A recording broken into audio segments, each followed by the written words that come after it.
Gordon Johnson just admitted that he was going to give Tesla stock a buy rating. Can you believe that? Let's dive in. I was out doing like some solar meetings in California, and the guy said, you got to come to our plant, and he let me drive the Roadster. And it was like driving like an electric go-kart. Yeah. It was really fast. And I went to their plant, and there were no cars being made. And I was going to initiate on the company with a buy. I swear, it was when it was $35. Split adjusted, that is $2.33. How come Gordon, who is an independent thinker, decided not to initiate a buy rating for Tesla stock? And a couple of my clients were like, if you initiate on that stock with the buy, we're leaving. And it's not that I let that influence me, but it kind of influences. So I said, you know what, I'm just not going to touch it. Credit to Gordon for admitting that, although that is seriously damaging his reputation. Not that there's that much left to damage. Analysts are supposed to be independent thinkers that would not be influenced really by their clients. Of course, the sad reality is most analysts are like that. They are influenced by their clients, so by default, they are not going to be independent thinkers. And because Gordon has been so bearish on Tesla stock, I wonder if many of his clients like that. And I wonder if some of them would also still today leave Gordon if he all of a sudden became a lot less bearish on Tesla stock or even bullish on Tesla stock. It wasn't that I was extremely sold. I didn't even meet Elon. It was just, I was just like, this is a new product, and people like new products. Anyway, so to answer your question, get back to your question, what would get me to buy Tesla? Look, I think the stock is worth $24.33. And I know that sounds crazy, but I'll tell you this: when Tilray was at 300, I think we had like a $40 target, and people said you're crazy. When Sun Edison, which went bankrupt, we had a buy rating at 30. They did this deal with Vivint, and we took our $30 price target down to $1 when the stock was 19. People said you're crazy. And First Solar, I remember this is back in 2009 when the stock was like $230. I think we had a $40 price target. People said you're crazy. Look, I think that's what the stock is worth. When it gets there, we'll reevaluate. What's crazy is Gordon's tip ranks profile. Also, what is interesting, over time, Gordon's price targets have been creeping up little by little. In 2018, for example, it used to be $99, split adjusted, that would be $6.60.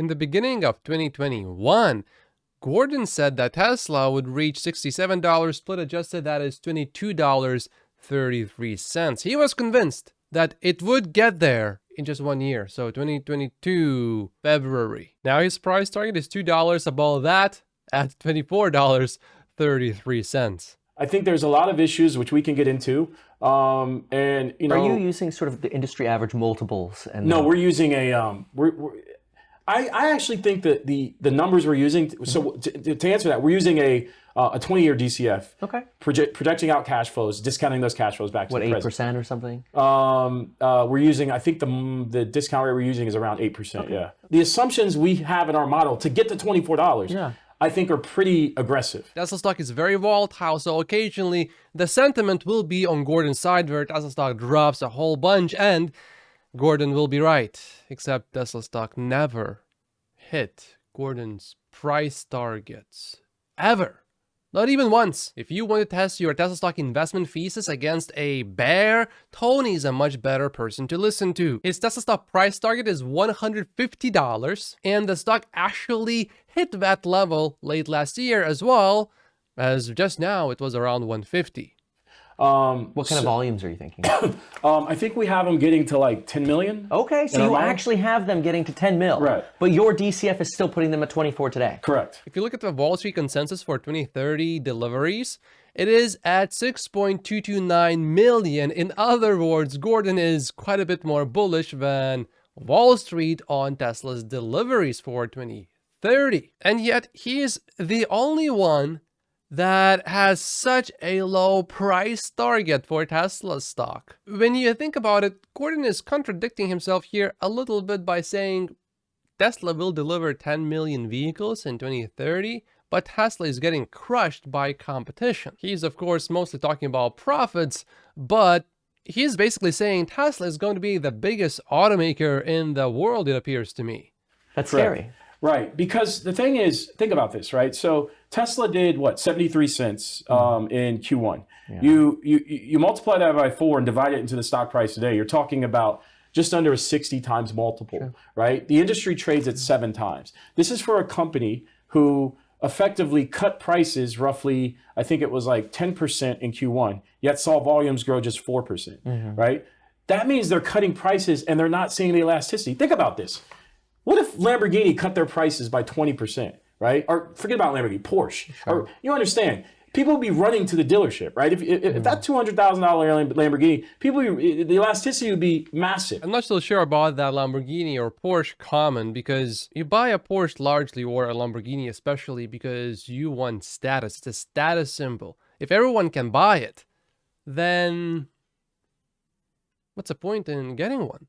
Probably, though, more people would end up buying Lamborghinis and Porsches, but I don't think it would be by a crazy number. Otherwise, these companies would cut their prices if they made more profits. Tesla, though, is in this transition phase from what is perceived a luxury brand to a mass market brand. Gordon is also conveniently forgetting that the BEV market share in Europe and in China went down significantly from Q4 to Q1, and yet Tesla actually grew its EV market share in China and Europe very significantly. The issue with Tesla is very simple in our view. You have a company who, over the past 4 quarters, has produced more cars than they've sold. That's a record. You have a company who's cutting prices, and you're not seeing the same increase in unit volume that you're seeing in price cuts.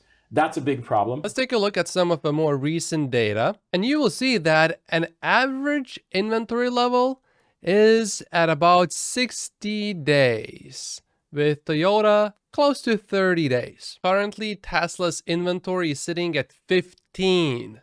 Of course, it has increased. It was just 3 days of supply a year ago, and 4, 8, 13, but the increase has slowed down significantly. And the next best company has an inventory level that is twice as high as that of Tesla's. A lower inventory level creates a better investing experience, but a higher inventory level creates a better customer experience. Another crucial point to notice is that most of the growth happens after Tesla introduces new models. Model 3 deliveries began in 2017, and then the next year, growth skyrocketed. Same happened with the Model Y introduced in 2020, and then bam, in 2021, Tesla's deliveries doubled. I assume the same thing, roughly, will happen with a Cybertruck as well as the next generation vehicle. The growth in percentage terms is not going to be as crazy as it was, for example, in 2017, where deliveries more than doubled in 1 year, but it will be a very noticeable spike, I believe, especially with a next generation vehicle. You have a company who, in our view, is the BlackBerry of EVs, i.e. they're the first guy out there, but now you have all these guys coming in with cars that have equal or better real-world range, better interiors, and real service ability. And a long history of, being able to make it. And most importantly, they have huge losses, minus 40% in Ford's case with every vehicle sold. Tesla has profits, and by far the lowest prices for comparable specs. Tesla's never been through, it's a frontier asset, essentially. They've never been through a full business cycle. So I just think that there's significantly more downside because you have, all this competition. And it's not necessarily Tesla's fault, right? Think about this, right? The cost of capital, right, over the past 3 years, think about 2020, 2021, early 2022. If you said EV, you could go raise billions of dollars and create a car company out of thin air. But the demand for those cars increase, right? You have all these new car companies, all these new EV car companies. But are there more people to buy the cars? So what I think is going to happen, we highlighted this last year, is inevitably you're going to have a price war. Because it's just supply demand. If you have more cars, same amount of demand, you're going to have to cut your prices to move those units. And because Tesla's the first guy in there, they haven't really invested in R&D to, come with new models. Every car company, new models every 1 to 2 years. Tesla's essentially had the same models since inception. And I think that's a problem. Gordon just took something that is actually obviously really bullish and made into a terrible thing. There are no new models. Tesla is doomed because Tesla is not refreshing its vehicles. Well, if that actually turns out to be important, and if Tesla, without new models, is still able to grow significantly with pretty good margins, imagine what is going to happen if Tesla decides, yeah, Gordon, you were right. We do need to refresh our models once every 2 years, let's say. Okay, we're gonna do it. And then sales just take off. He's using what seems like a bearish argument that is actually a very bullish argument. It's not helping him. Someone will say, oh, Tesla refreshed from Model S and the X, but that was only an interior refresh. I think many people to whom a refresh would be very important, they mostly look at the exterior because that's what everyone else sees. If you want to, look good in front of others and show to everyone, hey, look, I have a new car because it has the new exterior design. Gordon makes it sound like it's impossible for Tesla, which has access to more engineers than any other auto company, to redesign the headlamps and the bumpers. Yeah, somehow it's incredibly difficult to do.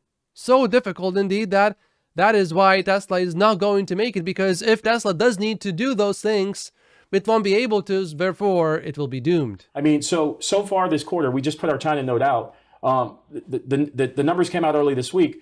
You've had 6 boats go from China to Europe. Last quarter, over the first 26 days of the quarter, you had 13 boats. So significant decline in boats to China. So the sales domestically in China are better than they were last quarter, but they're not significantly better, despite the fact that you're not having all those cars produced go to Europe. That's a big problem. They're just not selling the cars in China they need to. That also suggests the demand in Europe is weak. You saw it today. Again, they cut the Model Y 7-seater by another $1,000. That's the 7th price cut in the US this quarter. And yet and still, their inventories are going up. You also have to remember that Tesla's inventory used to be as high as 30 days of supply. Right now, it's just at 15, half of that. Tesla is doing noticeably better in China, and we'll see how it continues. Hopefully, it continues really well, but we'll see. Norway, of course, is a very small country, but this limited data suggests that perhaps Europe is doing not too horribly compared to the previous quarter. However, the data of the inventory in Europe would suggest otherwise, which would indicate potential further price cuts. And in regards to the comment about Tesla decreasing the price for the 7-seater Model Y, then the $7,500 tax credit first came out, the Model Y did not qualify as an SUV unless it had 7 seats. So the demand for that 7-seater really picked up. Tesla increased the price. And now it's just back to where it was before that weird earlier situation. Look, this is just a company that has too much capacity versus demand. I think they've reached saturation, and the competition is coming and coming heavy. So I think that, I think our price target is going to prove accurate. When it hits our price target, we'll reevaluate. But, we don't hate Elon Musk or hate Tesla. It's just we think the stock is grossly overvalued. And when it gets valued accordingly, we will reevaluate. But it's not a tech company. Which explains why Gordon's average return for Tesla stock per rating is minus 67.46%.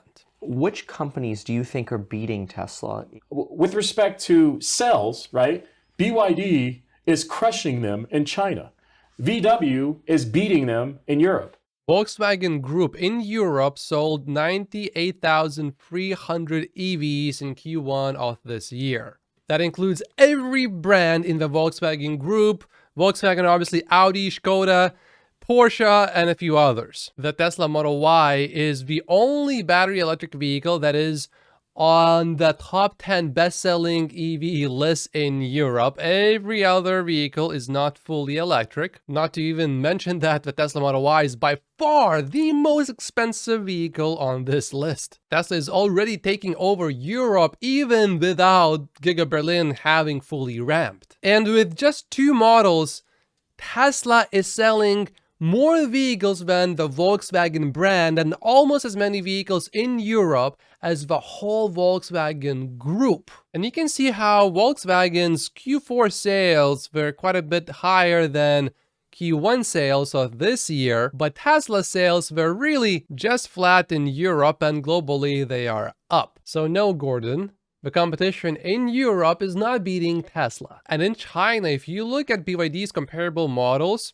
Yeah, the sales are down by quite a bit compared to the last year, while Tesla sales are up by quite a bit. The competition in China is going to be sweating when Tesla launches the next generation vehicle. That's enough of Gordon for me today, and this is a new exclusive video on Patreon. The sign-up link is down in the description below. And this video explains why Tesla board members are now buying more Tesla stock. My name is Matt. Post, like and subscribe if you haven't yet, and I will see you in the next video. Thank you so much for watching.